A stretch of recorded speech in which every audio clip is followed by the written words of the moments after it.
guys, welcome back to my channel. I am Shivani, MBBS student of JLN Medical College, Ajmer. So today's video is about how to increase your productivity, especially for NEET aspirants out there.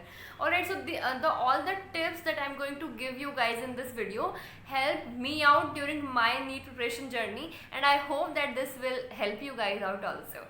Alright, so let's begin. हम सबसे पहले बात करते हैं sleeping schedule के बारे में, और इसमें भी जो एक सबसे इम्पॉर्टेंट बात आती है कि हमें कितनी देर सोना चाहिए. ठीक है, तो हमें 6 घंटे से 8 घंटे की स्लीप तो लेनी ही चाहिए, और इसमें मिनिमम 6 आवर्स है. इससे कम कभी भी नहीं करना चाहिए. अगर लेट्स से अभी कोई एक नीट एस्पिरेंट है जो अभी नीट 2020 में जो कि 13 सितंबर को है, वो नीट एग्ज़ाम देना चाह रहा है. ठीक है, अब उसके एग्ज़ाम में कुछ 20 डेज बाकी हैं, तो वो सोचता है कि यार मुझे ना अब ज़्यादा पढ़ना चाहिए, तो मैं एक काम करता हूँ, मैं सोना कम कर देता हूँ. ठीक है, कि मैं पहले अगर 6 घंटे सोता था तो मैं अब 4 घंटे सोने लगता हूँ. तो उससे क्या होगा, तुम पढ़ रहे हो 14 घंटे, लेकिन तुम्हारी एफिशिएंसी आ रही है 12 घंटे की. दूसरी तरफ एक और बच्चा है, वो भी एग्ज़ाम दे रहा है. ठीक है, लेकिन वो सोच रहा है यार मैं सोने के साथ कॉम्प्रोमाइज़ नहीं कर सकता, सोऊंगा तो मैं 6 घंटे ही, लेकिन और वो पढ़ रहा है 12 घंटे और उसकी एफिशिएंसी आ रही है 12 घंटे की. टेल मी, अच्छा डिसीजन कौन सा है? ऑफ कोर्स 6 घंटे सोने का. ठीक है, तो कभी भी अपनी स्लीपिंग टाइम के साथ कॉम्प्रोमाइज़ मत करो. तुम्हें वो एक ऐसा डिल्यूजनल फीलिंग देगा कि तुम पढ़ रहे हो ज़्यादा, बट रियलिटी में तुम्हारी एफिशिएंसी कम हो रही है. और प्लस अगर एक तुम्हारा एक 6 घंटे के एक साउंड स्लीप का टाइम रहता है, तो वो तुम्हारी एंग्जाइटी, तुम्हारी स्ट्रेस को कॉम्बैट करने में भी हेल्प करता है. ठीक है, तो डोंट डू दैट. ठीक है, एक 6 घंटे की स्लीप तो बहुत ज़्यादा ज़रूरी है. अब कई बच्चे सोचेंगे दीदी ने कह दिया 6 घंटे सोना है, अब इससे 1 घंटा भी एक्स्ट्रा नहीं होना चाहिए.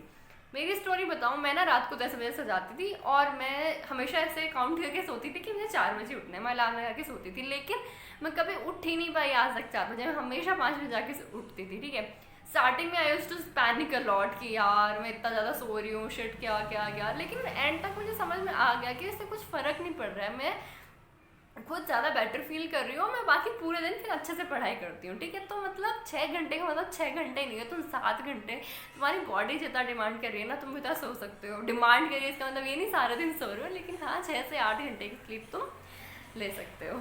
अब दूसरी चीज़ आती है कि तुम्हारा एक रेगुलर स्लीपिंग स्केड्यूल होना चाहिए.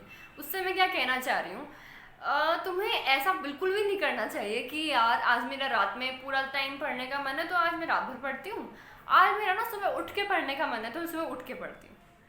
तुम्हें अपना जो ये सोने का टाइम है ना, वो एक सेम रखना है रोज़. अगर तुम रात को 10 बजे सो के सुबह 5 बजे उठ रहे हो तो रोज़ ऐसे ही करना है. और अगर तुम रात को पढ़ना प्रेफर करते हो तो तुम जैसे 4 बजे सो रहे हो और 8 बजे उठ रहे हो, वॉट एवर जो भी है, लेकिन रोज़ सेम करना है. अब इससे क्या फ़र्क पड़ेगा, अगर तुम रोज़ ऐसा चेंज करो ना, तुम्हारी बायोलॉजिकल क्लॉक एकदम डिस्टर्ब हो चुकी है. तुम्हारी बॉडी को समझ नहीं आ रहा है कि मुझे कॉन्सेंट्रेट कब करना है और मुझे सोना कब है. तो तुम्हारा एक रेगुलर स्लीपिंग स्केड्यूल तो होना ही चाहिए. ओके, इस डिस्कशन को आगे बढ़ाते हुए दूसरी चीज़ आती है कि एक स्टडी का एक प्रॉपर स्केड्यूल होना चाहिए. मतलब इसका क्या है कि हमें हर डे वाइज पता होना चाहिए कि मुझे आज ये पढ़ना है, मुझे कल ये पढ़ना है, मुझे परसों ये पढ़ना है. ठीक है, तुम्हें एक मतलब ऐसे माइंड में नहीं, तुम्हें ऐसे लिख के रखना चाहिए कि आज संडे, आज मैं 11th की बायो करूँगी, फिर मैं 12th की बायो करूँगी कल. ठीक है, ऐसे तुम्हारा एक पूरा स्केड्यूल तैयार होना चाहिए. बात करें जो बच्चे अभी 13 सितंबर को एग्ज़ाम देने वाले हैं, ठीक है, उनके एग्ज़ाम में अभी कुछ 20 दिन बाकी हैं, तो उन्हें आज से लेकर उस दिन तक का मतलब तुम्हें पूरा रिवीजन करना है, ऑफ कोर्स करना है. तो उसके लिए तुम्हें एक प्लान की ज़रूरत है. ठीक है, तुम ऐसे नहीं कर सकते ठीक है आज बैठ गए जितना हो रहा है कर रहा हूँ.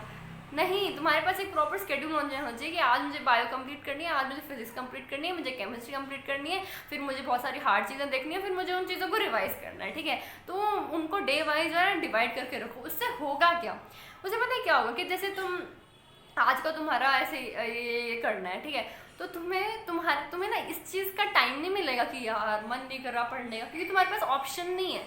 क्योंकि अगर तुम अभी ऐसे करके रुक गए ना, तो तुम्हारा वो जो पूरा जो तुमने प्लान किया ना, वो सब डिस्टर्ब हो जाएगा. तो तुम ऐसा सोच भी नहीं पाओगे. ठीक है, प्लस तुम्हारी पढ़ने की स्पीड बढ़ेगी. ठीक है, अगर तुम्हारे पास पूरे दिन का ऐसा स्केड्यूल है कि मुझे ये कंप्लीट ही करना है, तो तुम ऐसे आराम से नहीं पढ़ सकते. तुम्हारी मैक्सिमम जो स्पीड है ना, वो तुम्हारी स्पीड आएगी और तुम वो पढ़ोगे तो वो तुम्हारे लिए काफ़ी अच्छा है। तो हमेशा एक प्रॉपर हमारे पास एक प्लान जो है वो तैयार रहना चाहिए, और एक स्केड्यूल होने से तुम्हारे दिमाग में एक थोड़ी सी एक टेंशन भी बनी रहती है कि ठीक है ये पूरा करना है पूरा करना है। लेकिन बहुत ज़्यादा टेंशन हार्मफुल है, लेकिन एक थोड़ी बहुत एक थोड़ा बहुत टेंशन होना चाहिए जो तुम्हें पुश करता है पढ़ने के लिए, ठीक है। तो दैट इज़ वेरी इंपॉर्टेंट। तो इसलिए मैं कह रही हूँ एक प्रॉपर तुम्हारा स्टडी का स्केड्यूल होना ही चाहिए। अब अगर बात करें वो बच्चे जो इस साल नीट नहीं दे रहे हैं, they are planning to give NEET in 2021, alright, तो उन्हें भी एक प्रॉपर एक स्टडी स्केड्यूल की ज़रूरत है। लेकिन एक पूरे साल का ही स्केड्यूल बनाना थोड़ा सा टफ हो सकता है। तो इसके लिए हम एक एक्सटर्नल हेल्प की ज़रूरत लेते हैं कोचिंग इंस्टीट्यूट से, क्योंकि उन्हें कई साल का एक्सपीरियंस रहता है, ठीक है। दे नो कि मतलब कैसे कैसे सब चीज़ें प्लान करनी है। तो वो हमें हेल्प करते हैं कि हमें कब कौन सा हमारे ये सब्जेक्ट कंप्लीट होगा, टॉपिक कंप्लीट होगा, कब रिविजन कराना है, कब एंड में हमें टेस्ट देने हैं। तो इस सब चीज़ों के लिए Unacademy is a very good option. First of all, अगर तुम्हें देखना है कि अनअकैडमी के एडुकेटर्स कैसा पढ़ा रहे हैं, तो they have a free channel on YouTube called Unacademy sapiens. वहाँ पे जाके तुम उनकी क्लासेस देख सकते हो, ठीक है। Link I will put in the description below. और अनअकैडमी ने एक उनका अचीवर्स बैच है स्पेशली फॉर ड्रॉपर स्टूडेंट्स, वो लाइव हो चुका है फ्रॉम 13 अगस्त। और ये बैच टॉप एडुकेटर्स ले रहे हैं of reputed educational institute of Kota, ठीक है। तो यू कैन ज्वाइन। और भी कई बैचेस आने वाले हैं आने वाले टाइम में।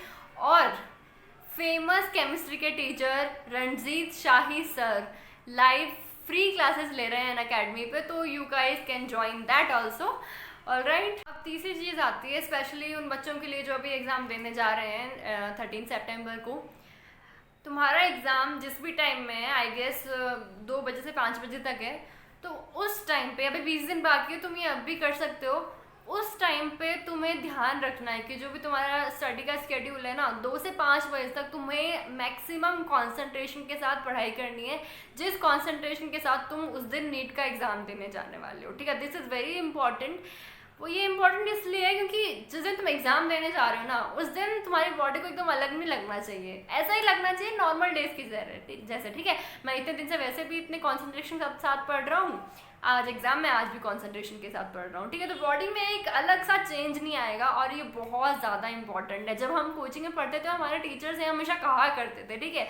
तो अब तुम कुछ भी कर सकते हो, तुम नॉर्मल चीज़ें पढ़ सकते हो 3 घंटे बिना ब्रेक लिए फुल कंसंट्रेशन के साथ, या फिर तुम एक पेपर भी सॉल्व कर सकते हो। 4th चीज़ ये है कि ऑलवेज स्टडी इन स्लॉट्स। कभी भी ऐसे मत करना कि 5 घंटे लगातार पढ़ रहे हो, नहीं। मतलब अब मैं ऐसे भी नहीं कह रही हूँ कि हर 1 घंटे पढ़ के ले लिया आधे घंटे का break, that would be a clear waste of time.